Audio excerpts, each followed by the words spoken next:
Welcome to the PlugOneTwo podcast and radio show. We are going to be on the Beat Junkies radio channel on Dash Radio. Everyone knows about the music-centric ability of Beat Junkies, but we are going to be the talking heads for the Beat Junkies. And we are joined by people in their 30s, or at least we were in our 30s, Jay. At one point. Right. Zach was in his early 20s, but now he's in his mid-20s. Yeah, that's how long we've been doing it. Yeah. So we are a cultural and social commentary podcast between three guys, and we're trying to bridge the gap. Two really big important news. We'll start with the soup and salad, which is really the topic about hip-hop and how it's been original, how it's been founded by poverty, desolation by blacks in New York, but now it's 2018. Yeah. The hip-hop that Jay and I, who are in our early 40s, that we grew up to, is way different today. Yeah. Least to say. And even you, Zach, when you think of hip-hop, before me and Jay expand on our opinion, how do you perceive hip-hop as? Is this kind of like urban pop? Is this more like drum machine music with mumbling? How do you perceive hip-hop today? Today, I view it, especially compared to like the gangster rap that I was around, because I grew up in the 90s with like Snoop, late DMX, Eminem. G-Funk. It's a G-Funk era, right? Yeah, and I would say like comparing it now, it's lost a lot of touch. Sure. And like the mumble rap is something I am ashamed of, a part of my generation. Right. But I do think there are like still great rappers such as Kendrick, Childish Gambino, and I'm trying to think of one other one. But I know there's still the needle in the haystacks, so to speak. Jay, do you mind checking if my headphone thing is at unity gains so I can hear anything? Yeah, there's no other. Okay, you can hear yourself okay? Yeah. Okay, Yeah, I can now I can hear myself. Cool. Sorry. No, all good. So there is video from 88 Rising. Let me just call it an Asian network from now, because it feels like they're developing content for Asians in the urban entertainment scene, right? Yeah. And Jay, so you can be a little bit involved already. What's your impression of this rapper that we're talking about, Rich Brian? Brian, which from my first research, it was Rich Chigga, but I guess that was changed because of the implications of that name. From the link that you sent me and the video that I saw, I think that's what he put on there as like a description of himself. And I mean, his artist name, I guess, is Rich Brian. But for that particular video, which I think is called Dat Stick, that's what he put on there as like I'm a rich chigga kind of thing. So, dude, I mean, his voice, I thought his delivery was good. He sounds a little Kid Cudi-ish. I mean, at least from the first song that I heard. I mean, he would have fooled me. He told me if he said he was from America, I believe you. But he's apparently not. Right, and to me, you can close your eyes and go, which dude is this? Is this like Quavo's cousins? Right. During pre-production, it was the first time I listened to him. And I was going like, I didn't even see the description, or like I just had my head turned. I was on my phone. Sure. And like to hear what the other rappers were saying, I was going like, okay, it's a black guy that's older or something like that. And to hear that he's like this description of an Asian dude, I was like, what? Right, because if you just blindly listen to what we're going to play for our audience right now, it sounds like these rappers are critiquing someone who's new to rap or trying to rap, but not necessarily like, oh, it's an Asian dude trying to rap. Yeah. Yeah. Right? So if you have that video up with 88 Rising and Rich Brian.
Okay.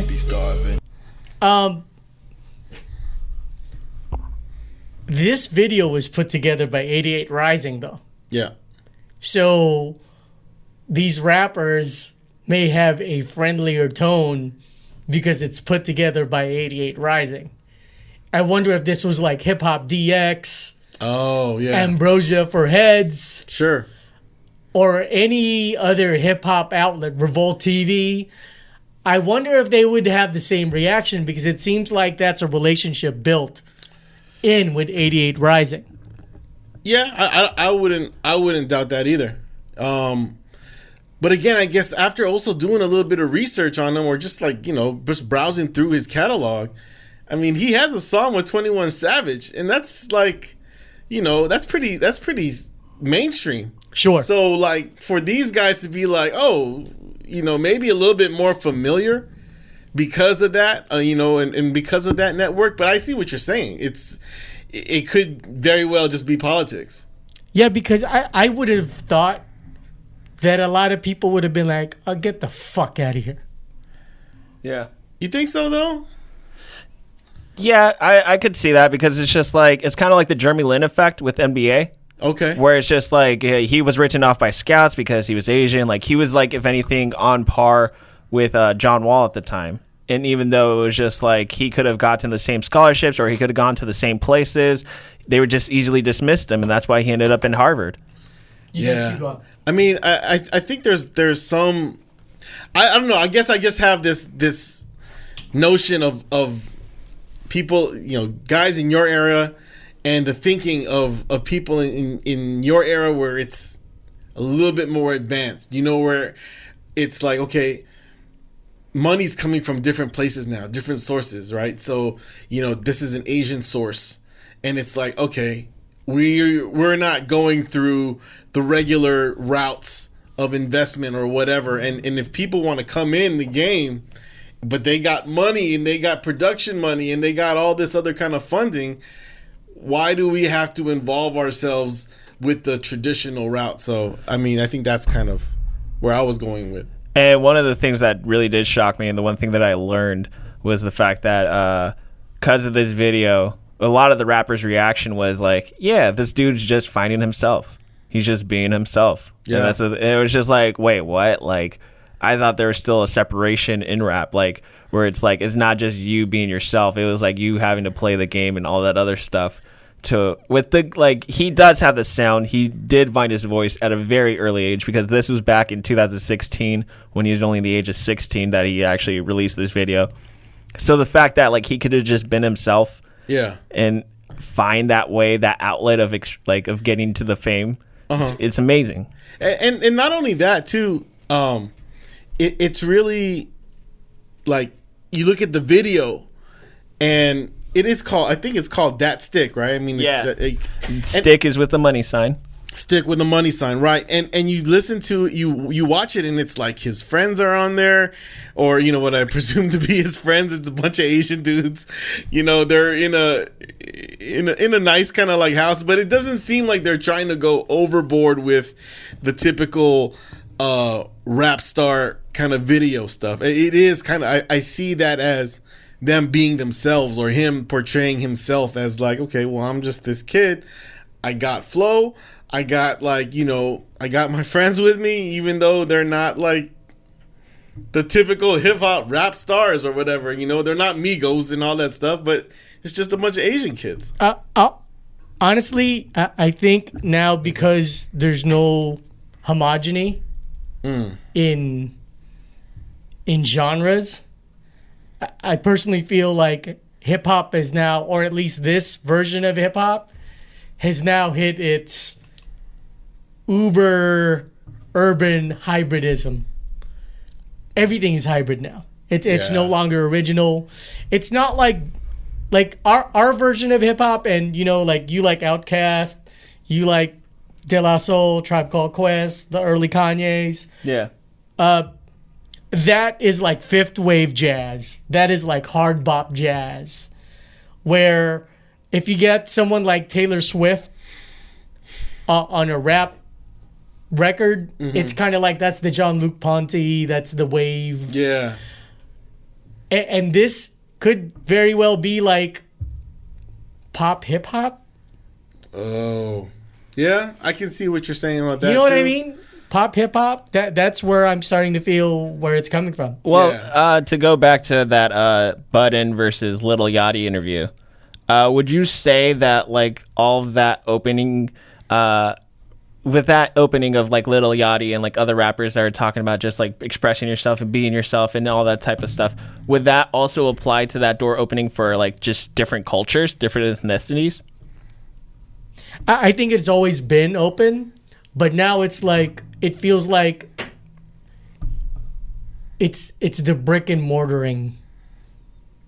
There's a method, you know. Well, yeah, I mean, like that whole. I mean, you made the great point with the homogeneous sound, and there is a formula, kind of, so to speak, in the sound and the flow. Even like, there's not a lot of rappers that are kind of sounding different, especially, I guess, on the radio or mainstream kind of. And even producing. Producing. Oh yeah, push the hi-hats like this. Yeah. Hit the triplets like that. Yeah. Use the orchestral hits here. You know, it's like a smashed up Exactly. kit now. I can't hear myself. Yeah.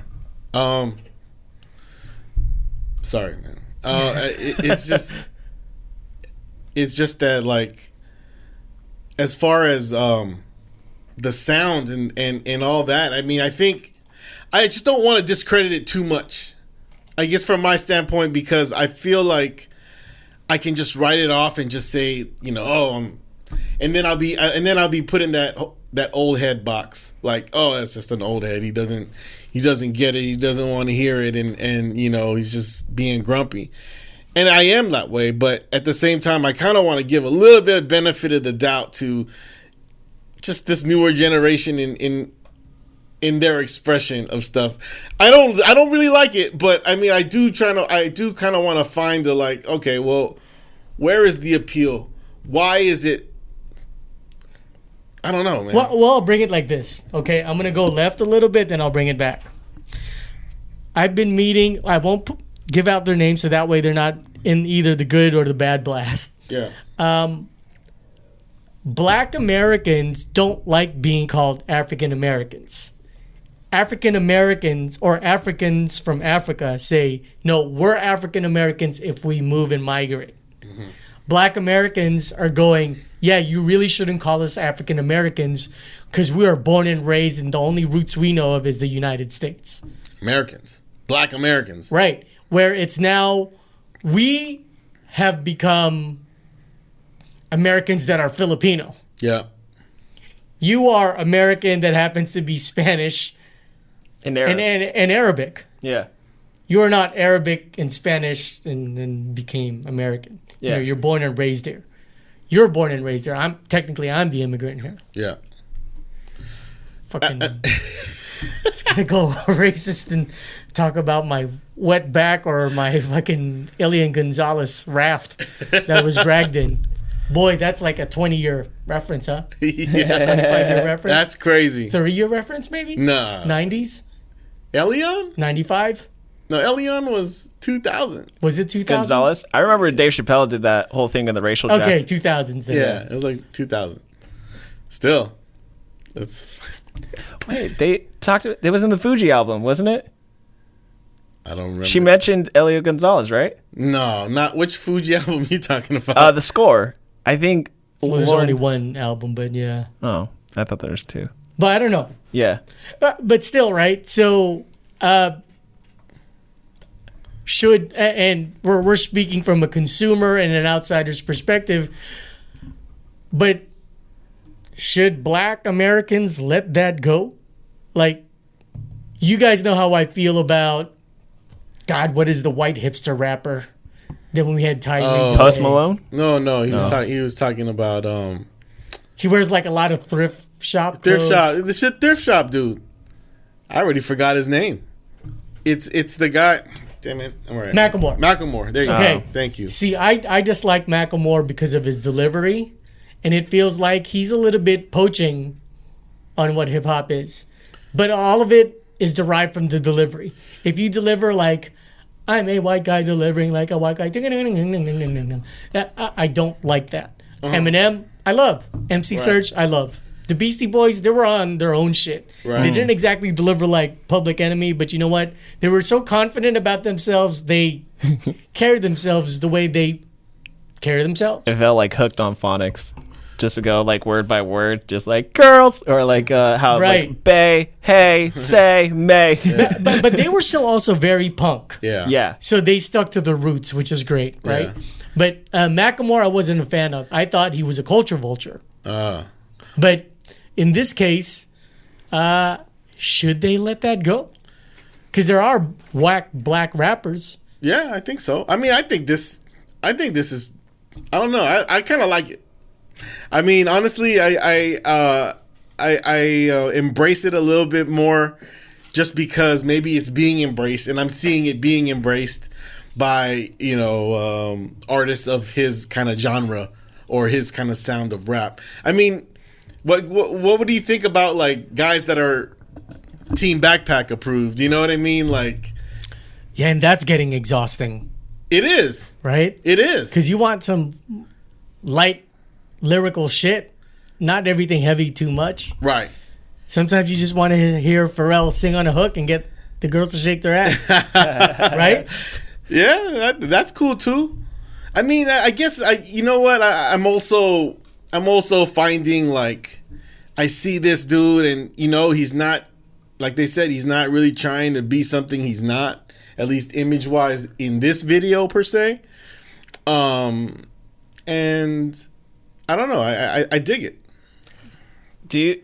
I think he is trying to be something, just only because of the two effects: the gold watch and the sunglasses that are like the snowboarder type lenses. I don't know though, man. But like rich Asian kind of dude, like it's kind of par. In fact, if I don't know his family, I don't know his status in Asia or whatever. But I mean, if he was one of those quote unquote rich Asians, then it's like, dude, he's kind of downplaying it, because they could floss a lot more if they wanted to.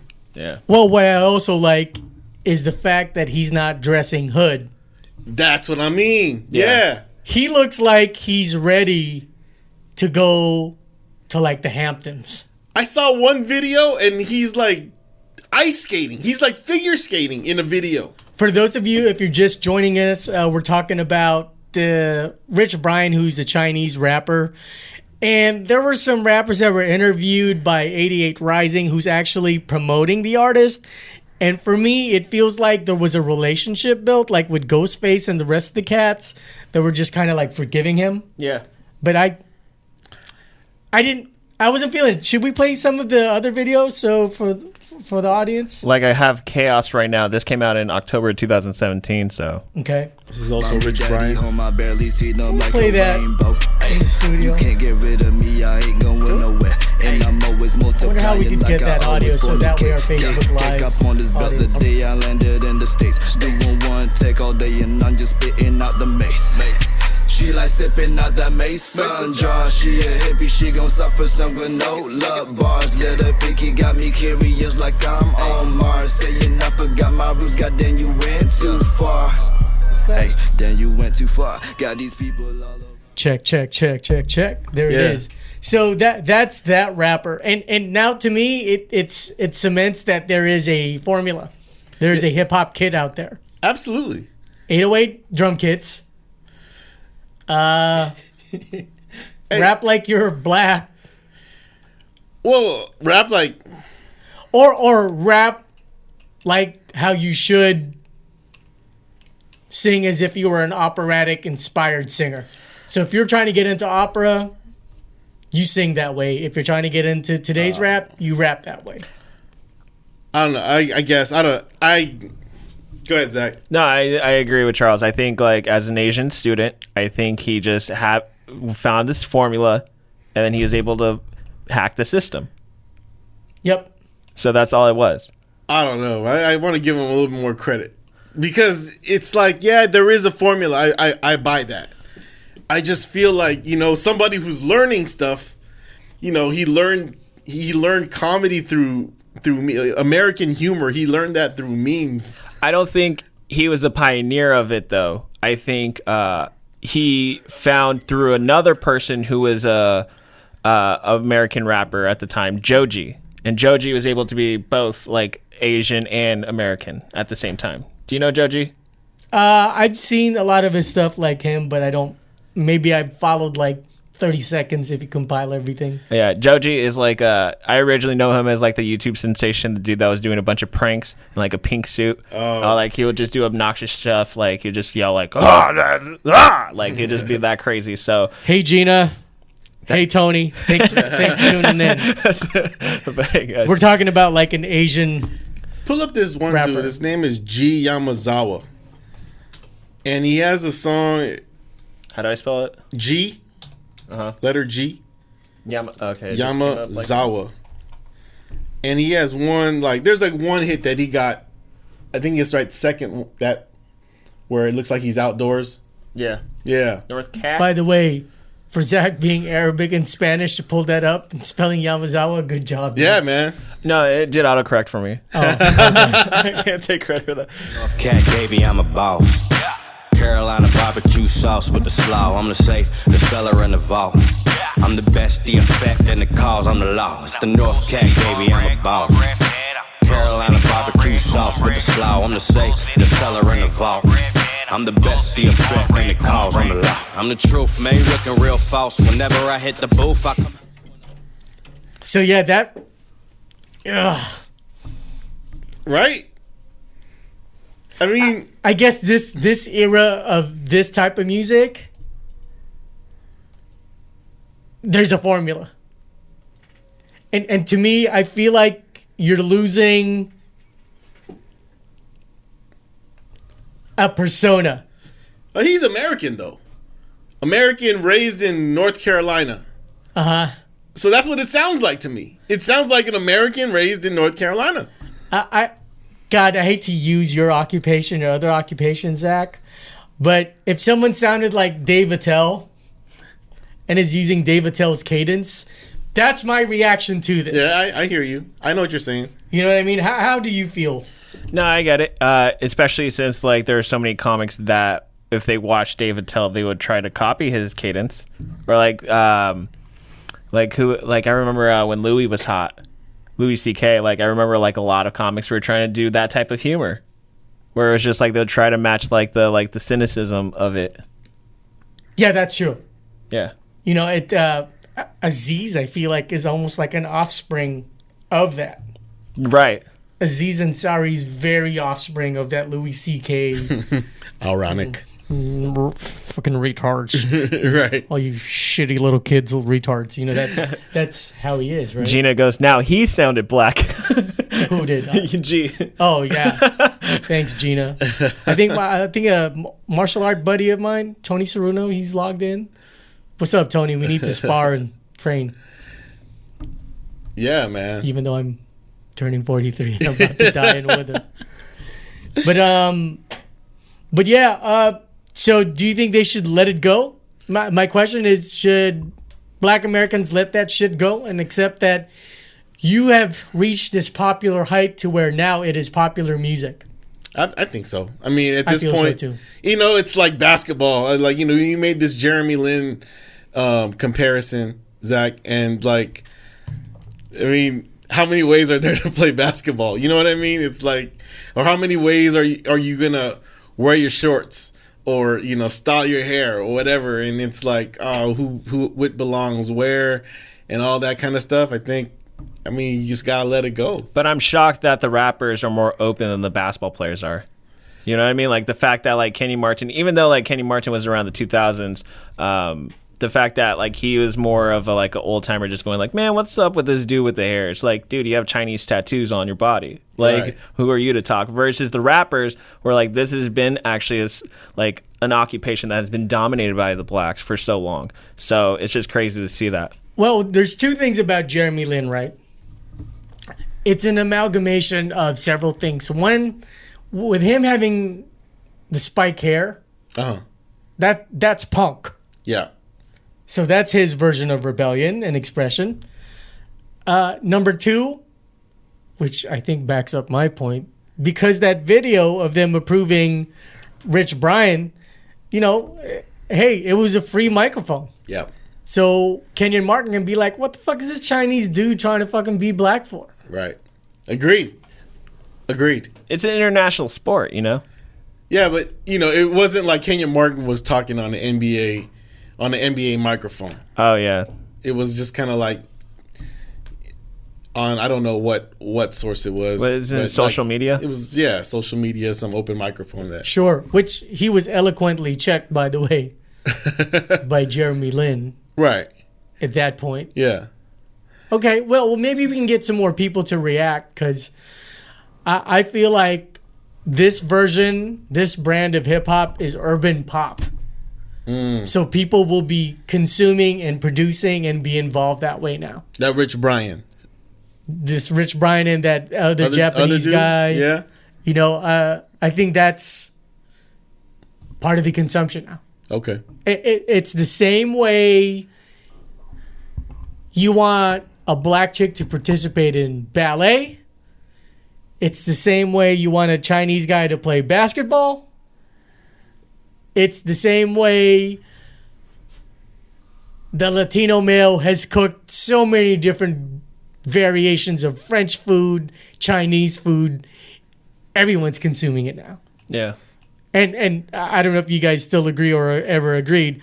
I think the Latino male has always been the best fucking chef, because they've been per capita. Yeah. They're the ones who've been trained, and they're the ones who cook all over these badass meals. That's true. So this is a really great video that Zach sent on the link. This is, I always refer to him as Donald Glover, but I should refer to him as his rap name, which is Childish Gambino. Now, we'll play the video, but ironically, we will give credit to the director also. Yeah. Okay. So let me know if you're ready, Zach, to play the Childish Gambino video. That can be created now. Yeah. But anyways, in regards to this Donald Glover video, Childish Gambino.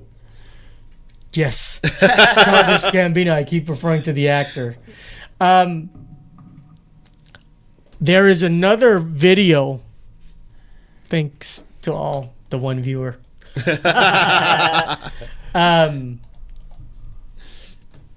The creator of, well, I guess producer and you can say director to all these videos is Hiro Murai.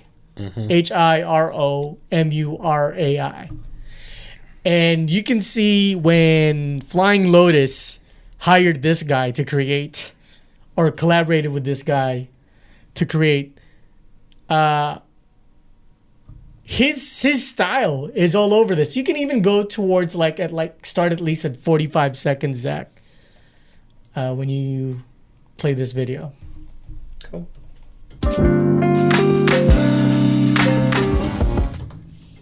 Cool. Yeah, your thoughts on the video? Oh, that's touching. Just another meaning of it, and it's just like it feels as if they're going backwards in time instead of frontward, or like no one could see them, as if like that was eternity. It was like they actually went back in time. Yeah, and what I like about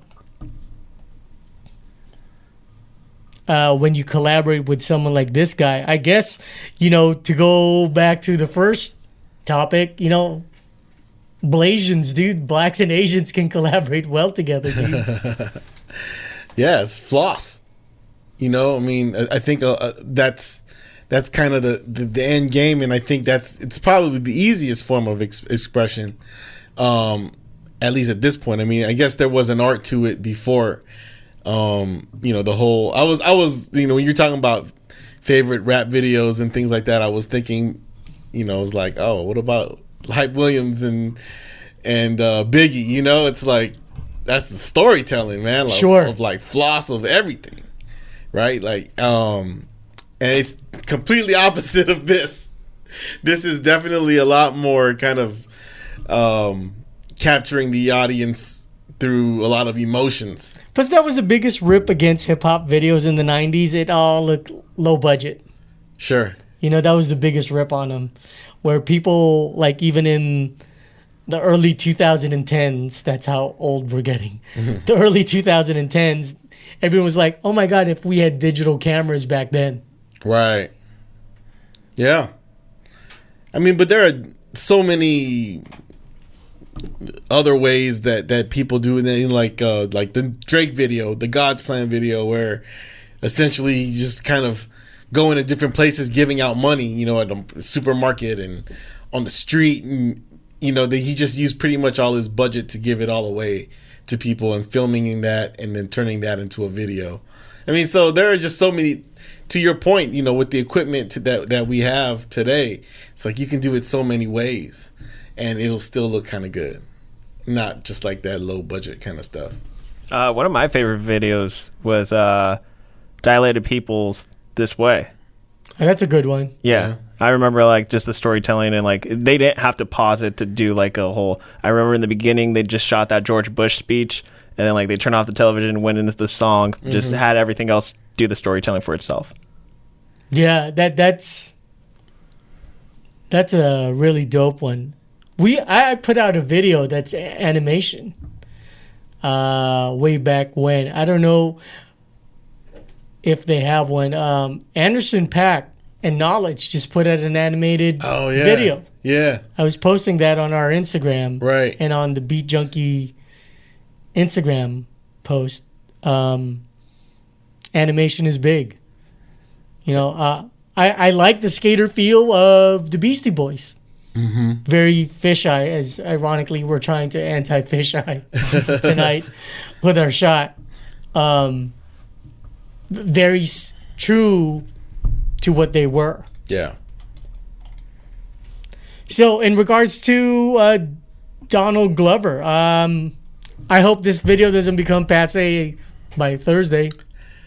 That's you don't think so? No, I think he's one of the top rappers in the game right now. I think after his last album, which was like November 2016, the one that I forget the album title, but it had Red ages.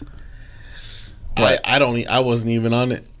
Really? Yeah. November 2016. Yeah. I think he has his own following, and I think with this, like, he's only just like with the true hip hop heads, I think they're gonna be able to just like back him up now, just go like he delivered the message, and if anything, we've seen him mature, we've seen him grow from our very own eyes, because it was at the time when he was on the same level as Drake, where it's just like, you're young, like what do you know? You're Danny Glover's son. It was like Drake was like, what do you know? You're the kid from Degrassi. Big deal. Like you're rapping with Lil Wayne, you know? But now he's earned like his way, his stripes, and everything else. Yeah, and that's going back to where, like, let's say you're part of the Wu-Tang Clan, right? You can't be mad at someone like Drake. No. Well, you can be. And Ghostface made like, I mean, he was basically doing that on his blog for like what 4 years or something like that. I stopped going on, but I mean, he was just dogging on Drake forever. It seemed like, you know, he wasn't gonna let it go. But by month number 2, doesn't he look like the old fogey who just can't move on? Yeah, sure. But all those old fogies, though, I mean, I was laughing at him for a solid year. I mean, because he would do like softest rappers in the game, which I am not a Drake fan. I want to let that know to the listening audience. Right. But you know, I'm not hating on Drake either, because I like some of his tracks. You know, I mean, just like you said, sometimes you want to put on a song and see girls shake their ass, and that's what Drake's songs do. You know. Yeah. You're not like, but you still give him props for some of his songs, right? Who? Drake. Yeah, absolutely. I give him props. Yeah. I mean, it took a while for me to admit that. I'll just tell you straight out, dude. It took a while for me to admit that, but it gets to a point where it's like, hey, man, you know, I mean, this is, you know, he's kind of like a male Lauryn Hill. He sings and he raps. Right. What can you do, dude? What can you do? I mean, when I was interning at Power in 2008, there was like God, Jesus, Drake, dude, and Lil Wayne. Yeah. was like 3B. Right. And Chris Brown was 3C. And B.O.B. was like 3D. That's what they listened to.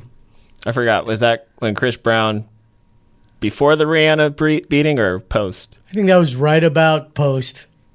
So they still forgave him for his sins. Oh, dude, when they put out Fine China, Right. like, oh my God, Right. Chinese girl. He's dancing like Michael Jackson. Oh, fuck. He must lay the pipe well for Rihanna to take that shit. Yeah. Pretty much.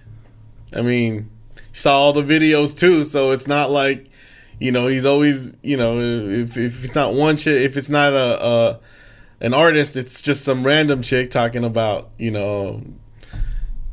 laying the pipe on her too, you know what I mean? So, yeah, I mean, Chris Brown is doing his thing. He's can pretty much get, people are trying to steal his jewelry and shit like that at parties and stuff like that. So I guess, he qualifies as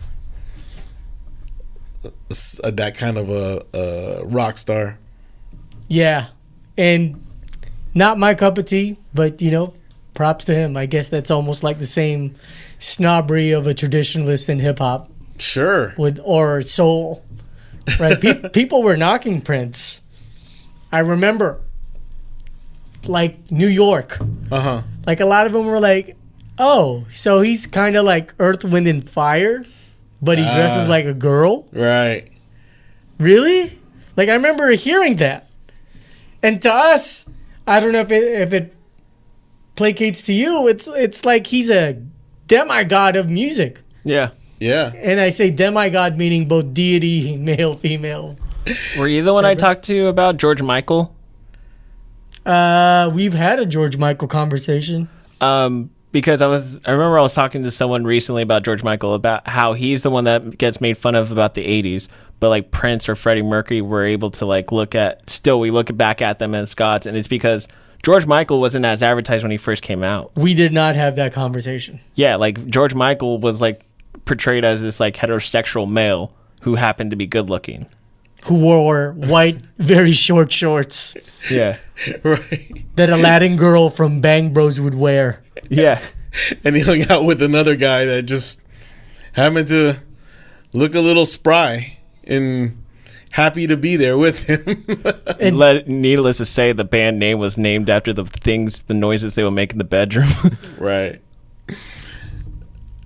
Yeah, I mean,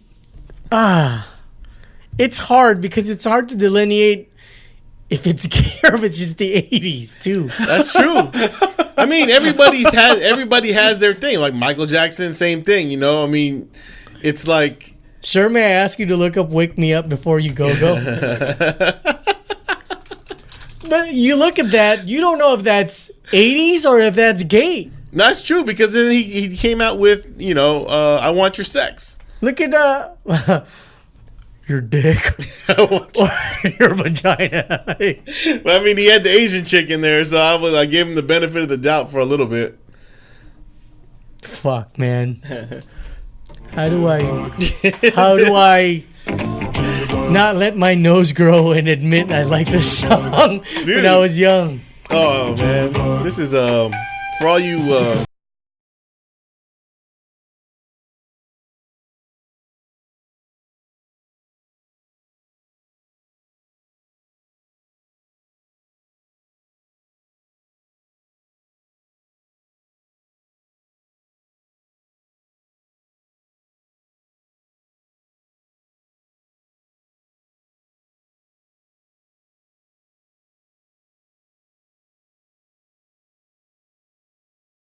Playing this shit, dude. I'm gonna get a text from Brett. He'd be like, Charlie, that was 31 seconds too long, dude. Nah, but I mean, I think what you're saying though, with 80s are gay, Prince, Michael Jackson, they've all had their comments, true or not. It's like, I don't know if it's real, but I remember stories that my cousin was saying about how their friend got hit up by Prince standing outside of the Beverly Center.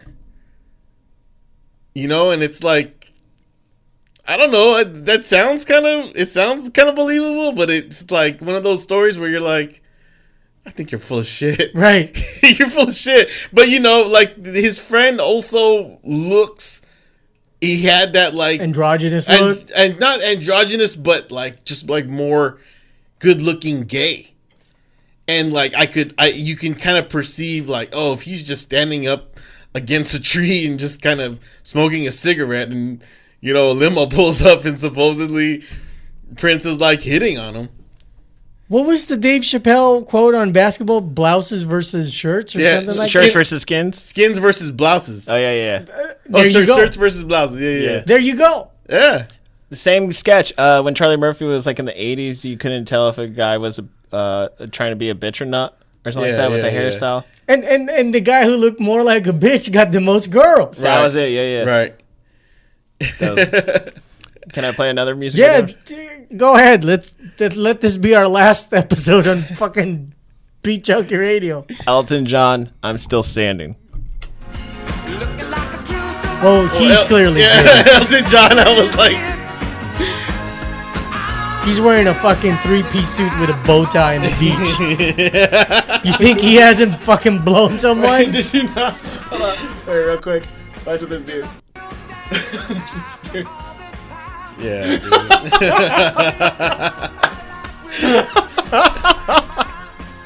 Melody and Babu's like, who the fuck is this guy, dude?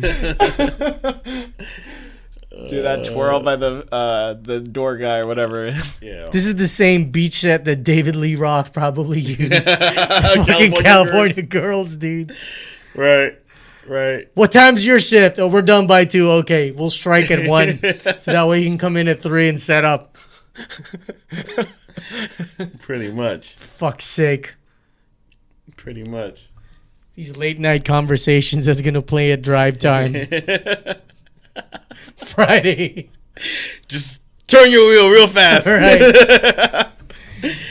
Fucking. What's the name of the show before us? Assorted Flavors. It's going to be like these young hip hop kids. And then this plays. Hey man, we started off with Rich Brian. They know what that is. Played a little bit of Childish Gambino. I was gonna stop myself. Yeah, man. But okay, let's talk about Childish Gambino's video. Is this because I think we kind of veered off left for a while? Yeah. But you Zach, you have faith that this is still gonna be a hot topic, like a hot take video for like a week. I think when it's all said and done, this might be one of the things that we look back at from one of the creative standpoints that he's made. I have much more respect for him as an artist now, I'll tell you that much. Oh, yeah. Well, I mean, I think Atlanta, too, was also another.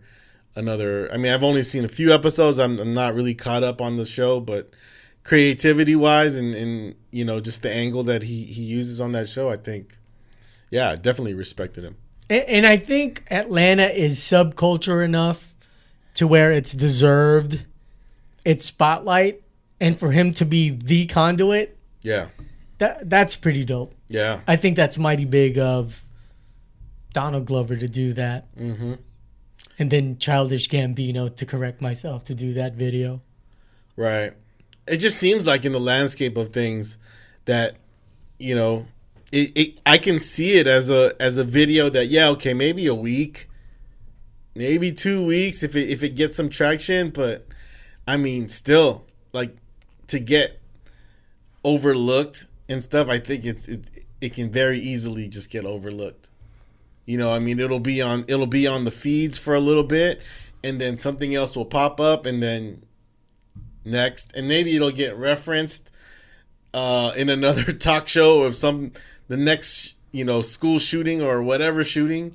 But I think, you know, in this day and age, it could be just a blip. Okay. Are we still live, by the way? Yes. Okay. This was published on May 5th, so it came out on Cinco de Mayo. It has, for 2 days, 12.5 million views. This is without this video trending on YouTube. Because I remember when I first hopped on this morning and I saw it, a lot of people are going like, why isn't this trending? Why isn't this like the top? First off, it's Childish Gambino. Second, the message. This should be trending and all that. So if this is what it is at a lack of non-advertisement of 12.5 million views, I can only imagine what it's going to be like in a month, let alone a year. Or tomorrow. Once all the producers start feeding this to the on-air talent. True, yeah. Because like with Kanye, it took a day for his rant on TMZ to be blown up on pop culture radio shows. Which, by the way, that guy's going crazy. Absolutely. Yeah, and then how long do you think they're going to keep talking about Kanye, though? I think by Thursday, Friday, I didn't hear much. They were hot on it on Tuesday, Wednesday, Thursday. Right. And then it started fading. Yeah, and that's TMZ, dude. I mean, that's as big a stage as you can get right now. And I can back you up with that because when I was in Hong Kong and in the Philippines from 15 to 17, American TMZ is big in Asia. Wow. Huge. Yeah. See, that was another thing. I was thinking like maybe it's just an LA thing. No. You know what made him big is when they advertised that the new owner is a lawyer. Because Asians like credence and everything backed up by someone legal. That's true. Asians need that credence. That's true. That's why Manny Pacquiao was taking pictures with every politician and lawyer he could. It gave him that. Oh, I'm a real politician. Are we close to an hour yet? About 10 more minutes. 10 more minutes. Okay. So, I don't know. I think personally it's gonna be a blip. I think it's a blip. You mean 3-4 days? Yeah. I mean, I'd be surprised if it went past this week. Meaning, like, unfortunately, May 7th, the week of May 7th. Like, right. Or just like by what's this upcoming weekend, the 12th? Yeah. Yeah. So I mean, the 12th. I think I don't think people are. I agree with about you. It. I think I'm wishful for it to be a month long, but it's gonna last a week. I'm wishful. I agree. I think it should be. It should be, and I agree with you too. It should be.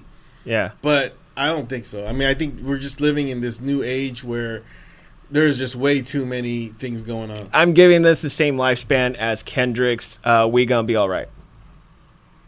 Which wasn't very long.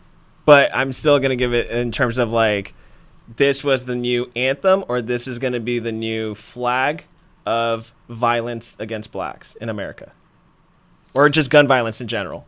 Man, it's so weird that it took someone like Donald Trump, and I'm not going to be political for more than 3 minutes. Mm-hmm. It's so weird how it took something as radical as voting in someone like Donald Trump for all this to give added exposure to what needs to be exposed. Classic example, police brutality and black violence. The Me Too movement. You know, a stronger, braver edge to voice themselves online. Because let's say Bernie Sanders won. I don't know if we would be as strong in pushing this video. If Bernie Sanders won, is this video out? I mean, obviously it's a big, heavy loaded question. Sure. But go ahead. I think the Me Too movement got created because of Trump, but also to sabotage him for his next campaign. So it's all Trump tied, right? So if he was never elected, I'm still pretty sure that there would be people in Hollywood still secure in their spot. What I'm trying to say is like, I think we would still be stuck in what we were talking about during Obama's presidency, which was gun violence against blacks. And I think with Bernie, if it was Bernie or Hillary, that we would still be talking about that, and this would be one of the things that would be held as an example. But I just feel like the intensity, it's kind of like when you mix in 2 peppers, where it creates a more combustible seasoning, that spice. Yeah. This is one of those spices. Trump, meaning a spice, makes the pepper way hotter. Mm-hmm. Mm. Yeah. Yeah, I mean, I agree with that. That's Trump is the line. It's the dividing line, and I mean, does this video get made? Does the Childish Gambino video get made? I don't think so. I mean, I guess I'm agreeing with your point in the sense that, you know, a lot of these images and these opinions that are coming out are because are reactionary to the Trump presidency, and you know, that's all it's been, right? It's all the distractions. I think, like, you know, like I guess what we were saying with this whole video, I think by the end of the week there'll be another story, and that's what's gonna. So sad. So sad. No, sad face. Yeah, I think we're confusing the gun violence with what is used in this with the blacks being shot, where it's like Vegas, Florida, those were like national tragedies, and I think Florida still has a simmer of it until like a big tragedy like that will happen again. Yeah, I think kids are crazier. Kids are more reactive, more emotional, and definitely they bottle things up till they explode like a volcano. Yeah. But when was the last time like we've heard a black and a cop circumstance where it's just like, oh shit, like this guy shouldn't have drawn his gun on the innocent person, or like this guy shouldn't have choked out a person? Like I felt as if like what was it, the Missouri City, Ferguson. I felt like Ferguson, and then what was the guy that got Gardner? The guy that got Chris choked Gardner? out. Yeah, I feel as if like those stuff happened during Obama's presidency more than it did Trump's. I don't know, man. Because when wasn't the church shooting during Trump's? No, wait, was it? That was in South Carolina, right? Yeah, I'm pretty sure that was during Trump.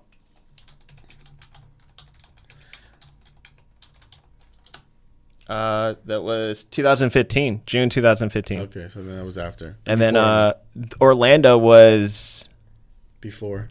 That was, I think, Trump's presidency. Which, to the other point, I think it's even harder because let's just say by contextual and calendar timeline, that happened more during Obama's regime. Mm-hmm. The fact that it feels like more intense now and more glorified now during Trump's regime, it just seems like that's how bad Trump is. It's because of him protecting the guns rather than him trying to do something again. Where it's like Obama, like the Orlando shooting was towards the last year of his presidency. So a lot of his stuff was like his hands were tied because the House, the Senate, they belong to the Republicans. So he couldn't do really anything in terms of like reversing gun laws at that time. Like, not that Beat Junkie radio listeners would really care about this, but in regards to the video, what's the name of this joint, by the way? It is This Is America. This Is America. I'm not going to say they need more of this, but they need to prolong the effect of this video and the purpose of the video. Yeah. Yeah. You know, I mean, it's not Ice-T and Body Count going fuck the police. That is almost like a punk blip. Yeah. Where this is actually like, yo, young fellow blacks, drop the Instagram really quick for meme's sake. Yeah. Yeah. But be vocal about something with a purpose real quick. Yeah. I'm so fitted. I'm so pretty. But you know, it was brilliant the way he did the raps, dude, according to how rappers rap today. Yeah. And then he spun it with a message. Yeah. He got something to say. And he was dressed like a slave, or, you know, I mean, kind of had that image. The no beard, shirt, right? No shirt, the afro, and the, you know, just like, I don't know if his khakis were a little dirty and stuff. I mean, and then doing the dances and like, you know, it's yeah, man. You make a great point. Do you have the video still up? Yeah. Maybe go to like at least 50 seconds, somewhere the beat has dropped already.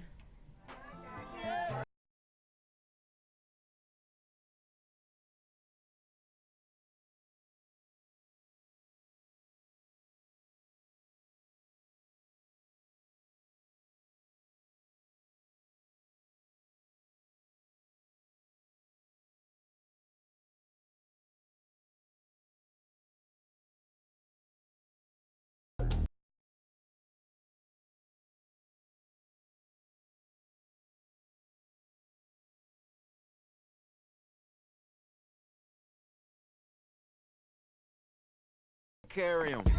Yeah, I'ma go into this. Yeah, this is Gorilla. See, he's not delivering too many lyrics, No. but he's just hammering it with the same chant over.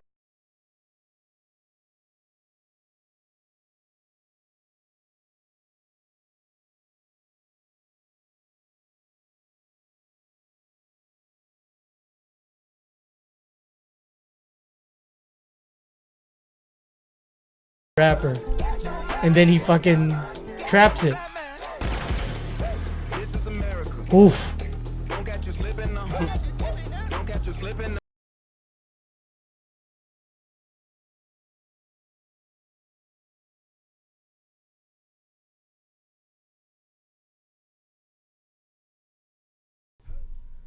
This song? Yeah, Yeah. someone's got to use that, dude. Sure.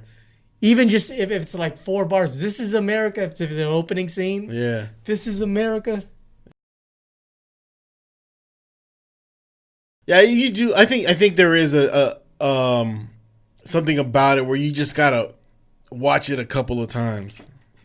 You know, just watch it a couple of times and let it sink in a little bit. Look around, just like there's so much going on. Like Charles, it wasn't until you brought up the white horse that I fucking realized it was even there. Post-apocalyptic horse. I think SZA is in the video too. Is she? Yeah, she's like on a solo chair. I watched it like 11 times since Zach sent it. So Yeah, I mean, there's definitely a lot to look at in the video, image wise, and man. And you corrected me in pre-production, but I thought that was Trayvon Martin's dad that came up in the first. it looks like him. So yeah, I wouldn't blame you. If I didn't do any research, I would have agreed with you. Right, no, but it's just like I remember reading that like off Instagram, going like, yeah, that's Trayvon Martin's dad, the guy that grabs the guitar in the very beginning. And I was like, oh, you don't say. Right. So I just Fake news. Yeah, Charles was the one to correct me on that. Yeah, I think this is a serious case and proof of if the video's dope and the song's dope, then it impacts everything so much better. I just refreshed this video and it got over to 13.5 million views now. So 1 million views since I last brought it up. Yeah. Well, we clicked it on it a couple of times, right? So that counts as 3. Yeah, we had like at least 500 million viewers on our Facebook Live.